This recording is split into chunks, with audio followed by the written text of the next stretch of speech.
Hello, all my brothers and sisters on the flat domed earth. Okay, so it's September 15th, 2017, and the big thing with NASA is that they're gonna have a awesome podcast from space for the first time. So I had to look for myself, and this is what it is. I'll play a little clip for you. It's 34 minutes. I won't play it that long.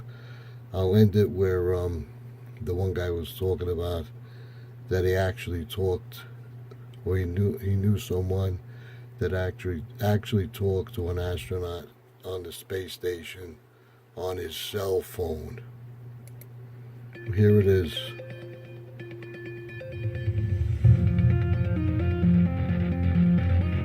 T-minus 5 seconds and counting. Mark. Mission start. T0. Launch commit line certain. Correct. There she goes. Houston, we have a podcast.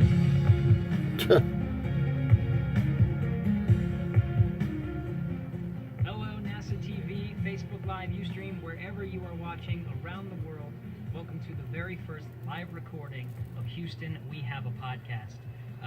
If you're unfamiliar with the podcast, this is where we bring in the experts, NASA scientists, engineers, astronauts, all the folks that have the coolest information, the stuff you really want to know, right on the show and talk about everything You NASA. lying And clowns. today is the very first live episode, the very first time you're seeing us on camera, but also what makes this episode very special is it's the first time that we don't have our guest right here in the studio, let alone on the planet.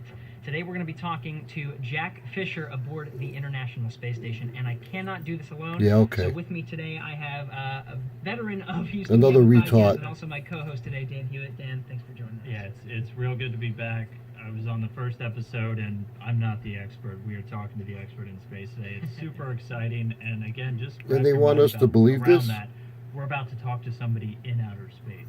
Oh, I how get cool so is mad. this? This is crazy. I mean, we're looking at him right now. It getting is set crazy, up. 'cause This is it's a crazy. lie. For me, personally, this is my very first time talking to somebody in space. That's right. Gary Liar. is newer here, so he hasn't had the privilege. I've been here a little bit longer, and I've done it maybe once or twice still, but it's Oh, still cool. Yeah. really exciting. It makes you a little bit nervous, but it's really cool to live in a time where we have the capabilities to talk to somebody who's in outer space, Where just this flying is around us. right. It's Flying 70,000 around miles us? an hour. I mean, one of the coolest examples I can think of that happening, and it shows you just how far we've come. I mean, it used to be you needed satellite dishes and technology and that weighed millions of pounds, all these things just to talk to somebody, a few hundred miles away. And now you can talk to somebody in space in a cell phone. That actually happened to us once. Cell we phone? were over in Kazakhstan, and we had just watched one of the crews launch to the International Space Station, and it had been a couple of hours, so they were almost docked, and we were heading to an old theater in Baikonur to go watch the actual docking and the crew members get there. An And one of old my colleagues' theater? phones rang, and he answered it, and you could just see his face light up.